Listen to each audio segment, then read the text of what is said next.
Hello, everybody. Once again, welcome back to your channel, David Wawa Commerce, with a new topic, right? So, this topic today I have taken for the 11th commerce students once again. This is accounting equation. What is that accounting equation? What is that accounting equation and why it is so important? ये accounting equation क्या है और ये इतना important क्यों है हमारे accounts में? देखिए, पूरा अकाउंटिंग जो सिस्टम है पूरा टिका हुआ है इस अकाउंटिंग इक्वेशन के ऊपर। हम जब भी हम कोई इक्वेशन करते हैं तो एक LHS होता है, एक RHS होता है, लेफ्ट हैंड साइड एंड एक राइट हैंड साइड। हमारा ये भी एक अकाउंटिंग इक्वेशन है, इसका भी दो साइड है, राइट? एक है लेफ्ट हैंड साइड और एक है right hand side. Left hand side वाला हम बोलते हैं L + C = A। So what is L? L means here liabilities. C means here capital. C means here capital. A means here assets. So liabilities plus capital is equal to assets. Actually account equation ये बोला जाता है, इसका higher version है, right? Equities is equal to assets। ये है उसका equation, equities is equal to assets। उसको सिंप्लीफाई फिर से कर दिया गया, liability plus capital is equal to assets। ये लेफ्ट हैंड साइड है, ये राइट हैंड साइड है, राइट? तो क्या है ये अकाउंटिंग इक्वेशन? देखिए, हमारा जो अकाउंट्स पूरा बेस्ड है टू फोल्ड इफेक्ट के हिसाब से, इसलिए उसको हम बोलते हैं double entry bookkeeping. That means हर एक ट्रांजैक्शन जो हम रिकॉर्ड करते हैं उसका दो एंगल से सोचना पड़ता है, टू फोल्ड इफेक्ट, राइट? तो एक डेबिट इफेक्ट बोलते हैं, क्रेडिट इफेक्ट बोलते हैं। तो आप लोग थोड़ा बिगिनर्स हो इसलिए डेबिट क्रेडिट इफेक्ट मत बोलिए। दो इफेक्ट वी कैन इजीली से, एक पॉजिटिव इफेक्ट और एक नेगेटिव इफेक्ट, ऐसे हम ले सकते हैं। तो हर ट्रांजैक्शन का टू फोल्ड इफेक्ट को बेस करके रिकॉर्ड किया जाता है। तो वैसे ही अकाउंटिंग इक्वेशन हमारा टू फोल्ड इफेक्ट से रिकॉर्ड होकर चल रहा है। हर ट्रांजैक्शन का इफेक्ट को अगर एनालिसिस किया जाए तो ये liability equities and assets always equal रहेगा। अगर आज आपने बिजनेस शुरू किया और आज 10 ट्रांजैक्शन हुआ है, 10 ट्रांजैक्शन को एनालिसिस कर दिया जाएगा तो आपका equities is equal to assets भी इक्वल होगा। कल अगर 100 ट्रांजैक्शन होता है तो 100 ट्रांजैक्शंस के बाद भी आपका वही आएगा, equities is equal to assets. इसको भी अकाउंटिंग इक्वेशन को भी बोलते हैं बैलेंस शीट डे इक्वेशन। इसको क्यों बैलेंस शीट डे इक्वेशन बोलते हैं मैं आपको बताऊंगा लास्ट में। तो आज हम देखेंगे अकाउंटिंग इक्वेशन कैसे सॉल्व किया जाता है, कैसे समझा जाता है। देखिए, अकाउंटिंग इक्वेशन जानने के लिए आपको इन 3 चीज़ का मीनिंग जानना पड़ेगा। पहले इसका मीनिंग जानना पड़ेगा, इसका, फिर उसके बाद इसका, फिर उसके बाद इसका।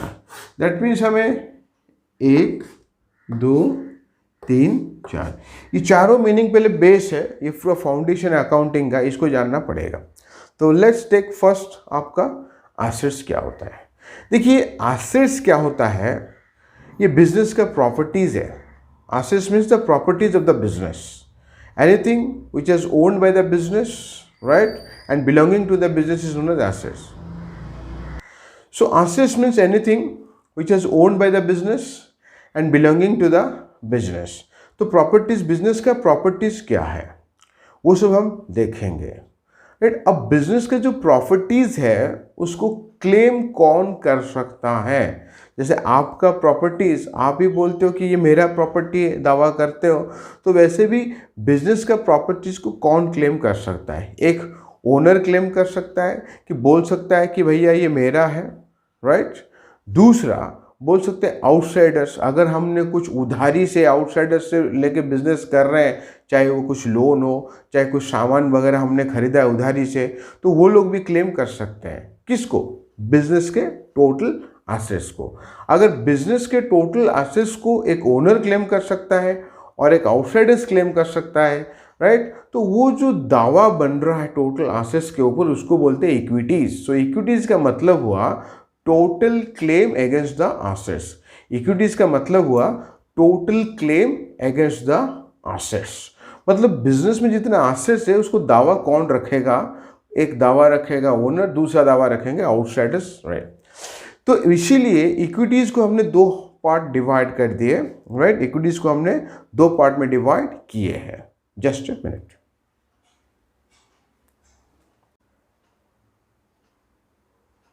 इक्विटीज का मतलब होता है total claim against the assets, right. तो इस एसेट्स को कौन क्लेम कर सकता है, आउटसाइडर्स क्लेम कर सकते हैं और ओनर भी क्लेम कर सकता है। तो इसलिए बोलते हैं आउटसाइडर्स दावा claim towards the assets is known as liabilities, right, and owner's claim is known as capital. इसलिए बोलते हैं liabilities plus capital is equal to assets. तो इसी चीज को हम अब प्रूफ करेंगे, liability plus capital is equal to assets, ये प्रूफ करेंगे। So I have noted down the accounting equation here. You can see here clearly. We have to write like this. We have to prove that accounting equation LHS is equal to RHS like this. Liabilities is equal to, first day started business with cash 1 lakh, building 1 lakh 50. Right? Business started with cash 1 lakh, building 1 lakh 50. So that's why in the business we are having cash 1 lakh, building 1 lakh 50, 2 lakh 50. Now in the same very day liabilities, किसी बाहर वाले से हमने कुछ उधारी नहीं लिया है। मैं फिर से बता देता हूँ, एसेट्स का मतलब होता है properties of the business, right, जो कि खरीदा जाता है उसको बिजनेस में यूज करने के लिए, नॉट फॉर रीसेल पर्पजेस। इसलिए बोलते हैं assets means the expenditure which has incurred to use in the business, not for resale purposes.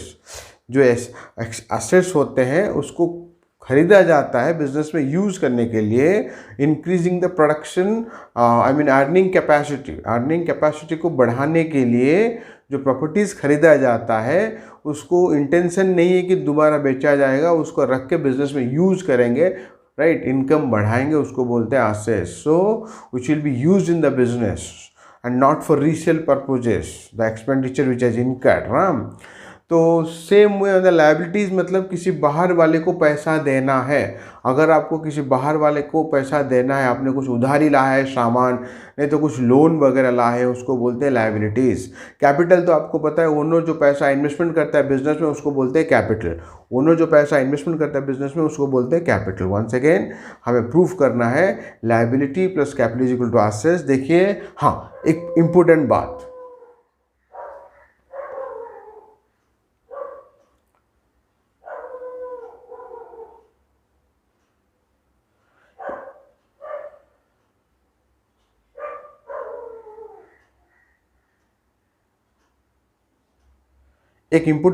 है कि जब भी आपको अकाउंट समझना है, आपको ये समझना है कि owner and business both are different, तब जाके आप समझ पाओगे अकाउंट्स। आपको यही डिफ्रेंशिएशन लाना है वेरी फर्स्ट डे कि भैया बिजनेस शुरू हुआ है, इसका मतलब ये नहीं कि ओनर ही सब कुछ है। ओनर अलग है, बिजनेस अलग है। Owner different, business different, and same में ऑल्सो आपका हर वो analysis business point of view होना चाहिए। बिजनेस पॉइंट ऑफ व्यू आपको एनालाइज करना चाहिए। ये देखिए, मैं business point of view analyse कर रहा हूँ और साथ ही साथ बोल रहा हूँ कि owner business both are different. तो जैसे ही बिजनेस शुरू हो गया, बिजनेस के अंदर कैश आ गया 1 लाख रुपये का रोकड़ा, एंड बिल्डिंग के अंदर बिजनेस के अंदर बिल्डिंग भी आ गया 1,50,000, क्योंकि ओनर ये दोनों दिया है बिजनेस में और बिजनेस शुरू हुआ। जैसे बिजनेस शुरू हुआ, ओनर अलग, कहाँ से आया, ओनर से आया, कितना आया, कैश आया, बिल्डिंग आया। इसलिए अभी बिजनेस के पास क्या है, बिजनेस के पास कैश है, बिजनेस के पास बिल्डिंग है, राइट, दोनों 2,50,000। ये कहाँ से आया, ओनर ने दिया है। ओनर जो देता है उसको बोलते हैं कैपिटल, इसलिए हमारा कैपिटल है 2,50,000। और अभी तक हमारा बिजनेस ने किसी बाहर वाले से उधारी नहीं लिया है, इसीलिए हमारा लायबिलिटीज नील है। फिर उसके बाद आता है open A bank account on in SBI depositing 10,000। आप बैंक में SBI बैंक में जाके, स्टेट बैंक ऑफ इंडिया में जाके एक अकाउंट खोले 10,000 डिपॉजिट करके। तो बिजनेस में 1 लाख का रुपया था, उसमें से आपने 10,000 ले लिया, यू हैव टेकन 10,000। तो ऑटोमेटिकली ये जो 1 लाख था अब हो गया कितना, 90,000 हो गया। अब बिजनेस में 90,000 का प्रॉपर्टीज है कैश। तो वैसे ही आपका एक बैंक में कैश जाके पहुंच गया 10,000, तो आपके बैंक में आ गया 10,000 रुपया। साथ ही साथ आपका बिल्डिंग भी अभी तक आपके पास है, इसलिए अभी बिजनेस में टोटल असेट्स कैसे कैसे हैं ना, कैश 90,000 करके है, बैंक 10,000 करके है, एंड बिल्डिंग 1,50,000। तो कुल मिला के अभी बिजनेस के पास 2,50,000 का असेट्स है, राइट। लायबिलिटीज, किसी बाहर वाले से हमने कुछ नहीं लिया है, और ओनर वही एक बार दिया था बिजनेस 2 दिन पहले 2,50,000 रुपया, उसका ही उतना ही कैपिटल इन्वेस्टमेंट है। इसीलिए आज सेकेंड डे के बाद भी हमारे पास टोटल एसेट्स है कैश 90,000, बैंक 10,000, बिल्डिंग 1,50,000, कुल मिला के 2,50,000। लायबिलिटीज हमारा कुछ भी नहीं है, कैपिटल हमारा 2,50,000 है, इसीलिए assets is equal to liability plus capital, जो कि हमने प्रूफ कर दिया, LHS is equal to RHS prove करके दिखा दिया। तो वैसे ही परचेज डे फर्नीचर ₹30,000। अब थर्ड डे बिजनेस क्या किया, परचेज किया फर्नीचर 30,000 को, 30,000 का फर्नीचर खरीद लिया, ठीक है। 30,000 का फर्नीचर अगर खरीद लिया तो बहुत बढ़िया।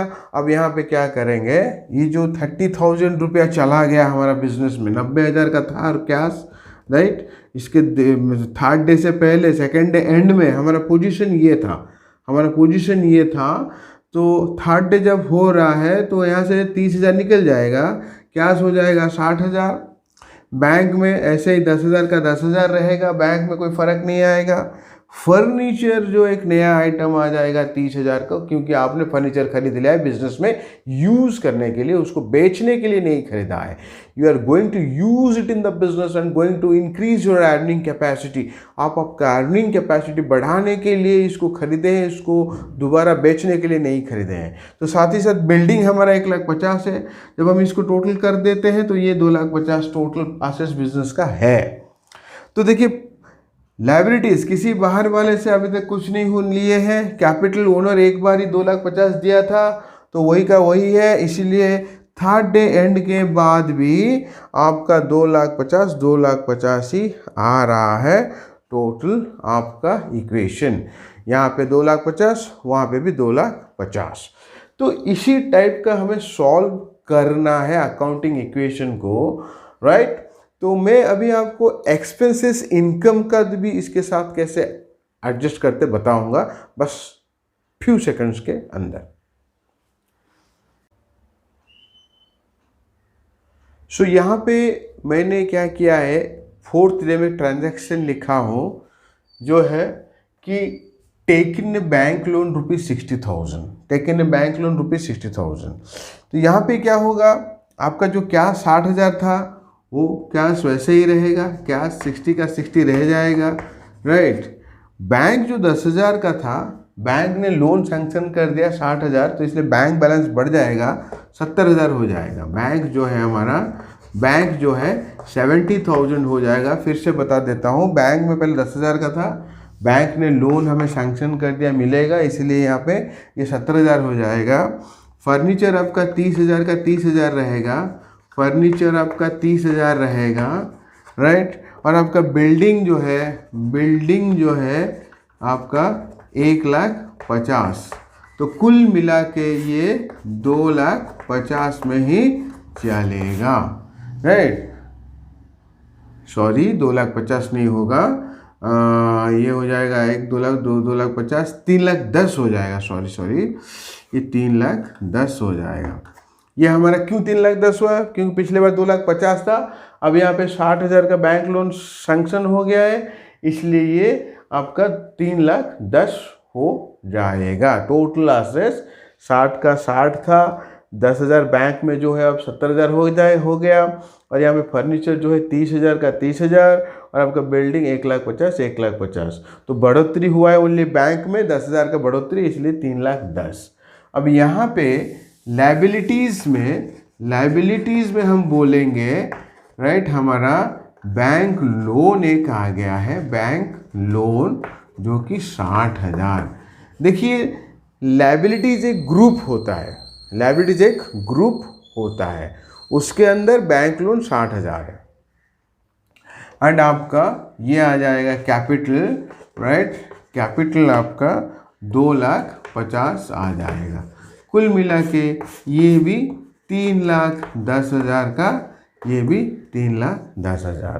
तो दैट मीन्स 4th डे के बाद, लोन लेने के बाद भी हमारा एसेट्स बिजनेस में 3,10,000 है, हमारा लाइबिलिटीज भी 3,10,000, लाइबिलिटी प्लस कैपिटल 3,10,000 है, राइट। अगर हम चलेंगे नेक्स्ट ट्रांजैक्शन एक्सपेंसेस इनकम के बारे में, so I have noted down one thing, that is when any expenses paid by the business. See, let us assume this is the month end transaction, paid salary 30,000, business ने salary दिया एक employ का 30,000 cash में पूरा, rent है 20,000, rent दे दिया 20,000। अब यहाँ पे सवाल आता है, आपका कैश था 60,000, राइट, कैश था 60,000, उसमें से आपने क्या किया, 30,000 20,000 पेमेंट करवा दिए, कैश दे दिए, ये दोनों कैश चला गया, इसलिए बिजनेस में अभी 60,000 की जगह 10,000 का कैश आ गया। ये जो 60,000 हुआ करता था अब पोजीशन 10,000 में पहुंच गया, क्योंकि 50,000 आउट। बैंक बैलेंस वही का वही 70,000 है, बैंक बैलेंस में कोई चेंजेस नहीं है। फर्नीचर का वही 30,000 है, बिल्डिंग भी 1,50,000 है। जब हम इसको हम देखते हैं तो ये हो जाता है 2,60,000। अब यहाँ पे बैंक लोन हमारा जो लिए थे उसको अभी तक हमने पेमेंट नहीं किया है, इसलिए बैंक लोन पूरा 60 का 60 ही रहेगा। आपका जो कैपिटल 2 लाख क्यों हो गया, क्योंकि कैपिटल देखिए यहाँ पे 2,50,000 हुआ करता था, अभी 2 लाख हो गया, क्योंकि यहाँ पे जो खर्चा हुआ है वो ओनर के कैपिटल से घटेगा। अब क्यों घटेगा, हम बोलते हैं ओनर जब बिजनेस शुरू किया है, ओनर जो बिजनेस शुरू किया है प्रॉफिट कमाने के लिए, राइट, तो प्रॉफिट कैसे आते हैं, इनकम माइनस एक्सपेंसेस करने से प्रॉफिट आएगा। सो हम बोलते हैं प्रॉफिट जो है ओनर का है। तो यहाँ पे प्रॉफिट तो अभी तक पता नहीं चला है, इनकम के बारे में कुछ आइडिया नहीं है, खाली एक्सपेंसेस है, इसलिए यहाँ पे एक्सपेंसेस यहाँ पे माइनस हो जाएगा, मतलब आज टुडे तक उसका इनकम नहीं है एक्सपेंसेस, इसलिए इसको माइनस कर देंगे, राइट।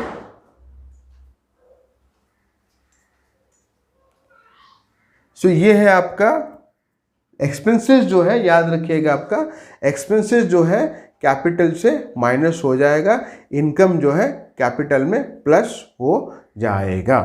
साथ ही साथ कभी कभार अगर गुड्स परचेज करोगे, गुड्स जिसको हम बोलते हैं कि उसको बेचने के लिए दोबारा हमने खरीदा है, वो तुम्हारा आप जो है गुड्स जब खरीदोगे तो उसको आप स्टॉक करके दिखा सकते हो, नहीं तो गुड्स करके दिखा सकते हो यहाँ पे, क्योंकि वो बिजनेस के अंदर आया, हाँ, बाकी पैसा गया है। अगर उधारी में लाए हो तो लायबिलिटी साइड में दिखा दीजिएगा, राइट। तो यही है अकाउंटिंग इक्वेशन, राइट। घर में प्रैक्टिस करते रहिए, मुझे लगता है आराम से हो पाएगा। ज़्यादा टाइम वेस्ट मत कीजिए, थोड़ा थोड़ा प्रैक्टिस कीजिए। आप नए नए अकाउंट्स पढ़ रहे हो, चिंता मत कीजिए, बढ़िया होगा, बस प्रैक्टिस की सख्त ज़रूरत है, राइट। चलते हैं, फिर मिलेंगे अगले वीडियो में।